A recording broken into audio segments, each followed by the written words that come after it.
আসসালামু আলাইকুম। I hope সবাই ভালো আছেন। তো আজকে আমি আপনাদেরকে দেখাবো চিকেন কাবাব কিভাবে বানানো যায়। তো চিকেন কাবাবের জন্য আমার লাগবে চিকেন। তো আমি এখানে ছোট ছোট কিউব করে কেটে নিয়েছি চিকেনগুলো, পরিষ্কার করে ধুয়ে দেন আমি কড়াইতে দিয়ে দিলাম। সাথে আমি ছোলার ডাল দিয়ে দিলাম। ছোলার ডালটা আমি ভিজিয়ে রেখেছিলাম প্রায় 4-5 ঘন্টার মতো।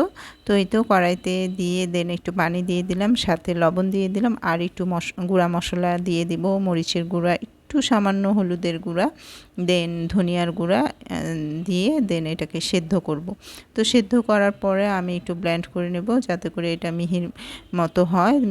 মানে এটা যদি মিহি না হয় তাহলে কিন্তু কাবাবের শেপটা ভালো মতো হবে না, টেস্টটাও বেশি হবে না।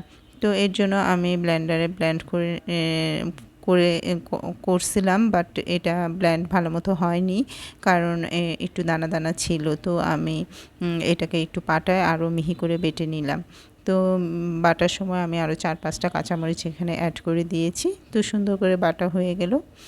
তারপর আমি আরেকটা জারে বিস্কিট গুঁড়া করব। তো সেটা টোস্ট বিস্কিট, তো সেটা আমি গুঁড়া করে নিলাম।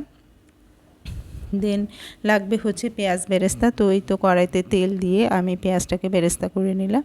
তো এই তো আমার এই যে কিমার যে মিহি করে বেটেছিলাম কিমাটা, তো সেটা নিয়ে নিলাম। সাথে আমি বিস্কিটের গুঁড়া দিয়ে দিলাম, একটা ডিম দিয়ে দিলাম, আর জিরার গুঁড়া, একটু গরম মশলার গুঁড়া, আর সামান্য একটু লবণ দিয়ে দিলাম। তো এটা দেওয়ার পরে দেন আমি পেঁয়াজ বেরেস্তাটা দিয়ে দেব। পুরাটা আমি পেঁয়াজ বেরেস্তা দেবো। পেঁয়াজ বেরেস্তা দিলে কিন্তু টেস্টটা অনেক গুণ বেড়ে যায়। তো এর জন্য আমি পেঁয়াজ বেরেস্তাটা সবসময় দিই, বিফের ক্ষেত্রেও দিই, চিকেনের ক্ষেত্রেও দিই। তো এই তো ভালো মতো মিক্স করে মাখাতে হবে। মাখানোর পরে আমি হাতে তেল লাগিয়ে নিলাম। তেল লাগানোর পরে এটা কাবাবের স্টাইলে আমি শেপ করে নিচ্ছি। আপনারা যে যার মতো করে শেপ করে নিতে পারেন, এটা আসলে যার যার পছন্দ।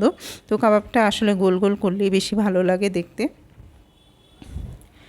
তো এই তো আমি কাবাবগুলো রেডি করছি, দেন আরেকটা প্লেটে উঠিয়ে রাখছি। তো এটা আমি ফ্রোজেন করে রাখবো, সরি। তো এটাকে আমি ফ্রোজেন করে রাখবো। তো প্রত্যেকটা কাবাবই আমি সুন্দর করে হাতে বানিয়ে নিচ্ছি। তো এই তো হয়ে গেল কাবাব। তো এটাকে আমি একটু ফ্রিজে রেখে ঠান্ডা করে নিয়েছি। তারপর দেন আমি একটা দুইটা বক্সে রেখে দিয়েছি, যাতে যখন আমার লাগবে তখন একটা বক্স আমি নামিয়ে ভেজে দিলেই কিন্তু হয়ে যাবে। তো এভাবে আপনারা কিন্তু ফ্রোজেন করে 2-3 মাস রেখেও খেতে পারেন। স্কুলের টিফিনে বাচ্চাদের দিলে কিন্তু বাচ্চারা খুবই পছন্দ করে। আর আপনারা পোলাও বিরিয়ানি সাথে কিন্তু খেতে পারেন। এটা ভাতের সাথেও আমার ছোটো মেয়েটা খুব পছন্দ করে। তো আমার ভিডিওটি যদি ভালো লেগে থাকে অবশ্যই লাইক, কমেন্ট, শেয়ার করবেন। সবাই ভালো থাকবেন, সুস্থ থাকবেন। আল্লাহ হাফেজ।